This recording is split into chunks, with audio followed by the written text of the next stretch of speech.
मुख्यमंत्री फडणवीस उद्या सकाळी 11 वाजता नागपुरातील ओबीसी आंदोलनाला भेट देणार। फडणवीस ओबीसींच्या साखळी उपोषणाला भेट देऊन आंदोलकांशी चर्चा करणार। फडणवीस ओबीसी नेते बबनराव तायवाडी यांच्याशी देखील चर्चा करणार आहेत। नागपुरात ओबीसी समाजाचं आंदोलन मंत्री अतुल सावे उद्या सकाळी ओबीसी आंदोलकांची भेट घेणार। आंदोलनस्थळी जाऊन ओबीसी समाजाची समजूत काढण्याची सावेंवर जबाबदारी। ओबीसी आरक्षणाला धक्का लागणार नाही। मराठा आणि ओबीसी समाजासाठी गठीत केलेल्या उपसमित्या योग्य त्या दिशेने पावलं उचलतील। मराठा आरक्षणासाठी काढण्यात आलेल्या जीआरवर भाजपा प्रदेशाध्यक्ष रवींद्र चव्हाण यांची प्रतिक्रिया। कुडाळच्या आरक्षणाला कुठेही धक्का न देता हे आरक्षण दिलं जाईल आणि सरकारची पण भूमिका ही नेहमीच तीच राहिली। आमची सगळ्यांची भूमिका तीच राहिली। ओबीसी समाजाची पण भूमिका ही तीच राहिली। त्यामुळे कुडाळच्या नगराध्यक्षांसह 6 नगरसेवकांचे भाजपमधून निलंबन। जिल्हाध्यक्ष प्रभाकर सावंत यांनी बजावल्या नोटिसा। पक्षाची शिस्तभंग केल्यामुळे निलंबनाची कारवाई।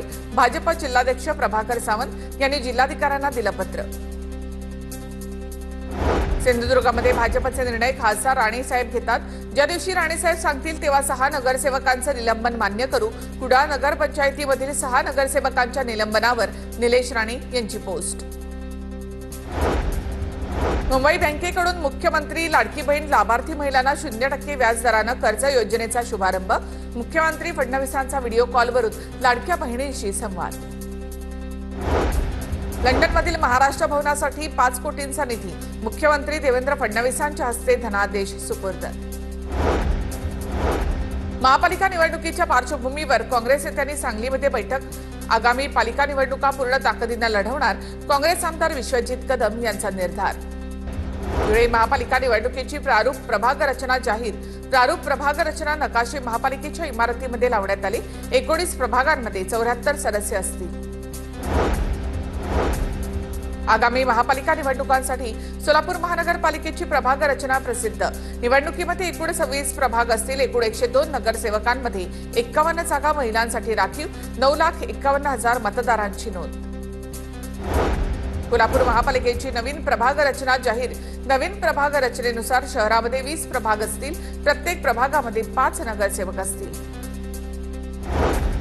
मुंबईच्या धोंडू पावसकरांच्या सुखकर्ताचं यंदा 50वं वर्ष। पावसकर कुटुंबियांना ही प्राचीन मूर्ती शिवाजी पार्क परिसरातील किनाऱ्यावर सापडली होती। या मूर्तीचं विसर्जन कधीही केलं जात नाही। भद्रावती कृषी उत्पन्न बाजार समितीच्या सभापतीपदावर राजेंद्र डोंगे यांची निवड। ठाकरेंच्या शिवसेना सत्ता उलथवून भाजपची बाजार समितीवर एक हाती सत्ता। ठाकरेंच्या 11 तर काँग्रेसच्या 2 संचालकांचा भाजपमध्ये प्रवेश। मुंबईमध्ये शहर आणि उपनगरांमध्ये साथीचे विविध आजार बळावले। 5,774 रुग्णांची नोंद। गॅस्ट्रोच्या रुग्णांची सर्वाधिक नोंद। महापालिकेची जनजागृती मोहीम सुरू। मुंबईतील कुपर रुग्णालयामध्ये उंदरांचा उच्छाद। उंदरांचा रुग्णशय्यांवर वावर असल्यानं भीतीचं वातावरण। उंदरांचा बंदोबस्त करण्याची मागणी रुग्णांकडून केली जाते। आझाद मैदानामध्ये आता पालिकेचे मिशन स्वच्छता। पालिकेकडून हजारो मनुष्यबळ आणि विविध उपकरणांच्या सहाय्याने मध्यरात्रीपासूनच व्यापक स्वच्छता मोहीम। माढातर्फे पुणे आणि पिंपरी चिंचवडमध्ये 4,500 घरांची सोडत येत्या 15 दिवसांमध्ये सोडत जाहीर होणार। अकोला जिल्ह्यामधल्या वाघजळी गावातील मोरणा नदीला पूर।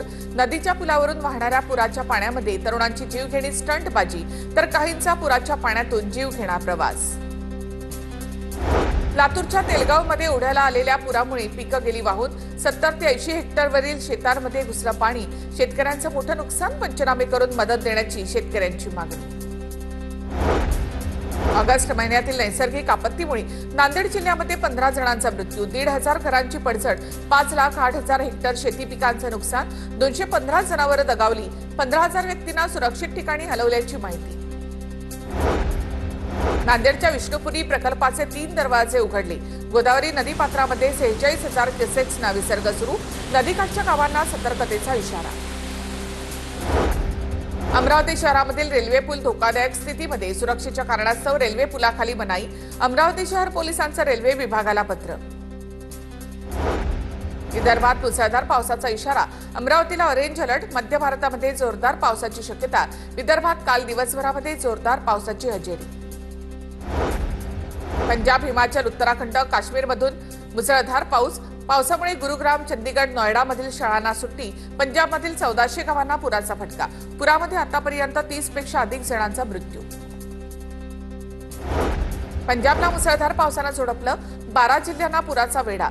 जवळपास 1500 गावं पूरग्रस्त. पुराचा पंजाबमधील 15 लाख लोकांना फटका. पुरामुळे गायी म्हशींना घराच्या छतावर नेण्यात आल्याची दृश्य देखील समोर. उत्तर भारतामध्ये मुसळधार पाऊस. गाझियाबादमधील बदरपूरमध्ये पूरस्थिती. नद्यांना पूर, जनजीवन विस्कळीत. वायव्य भारतामध्ये पावसामुळे सतलज नदीला पूर येण्याची शक्यता. परराष्ट्र मंत्रालयाकडून पाकिस्तानला इशारा. तावी नदीच्या पुराबद्दल देखील पाकिस्तानला इशारा. अफगाणिस्तानमध्ये भूकंपामुळे 1400 लोकांचा मृत्यू. शेकडो इमारती जमीनदोस्त. भारताकडून मदत रवाना.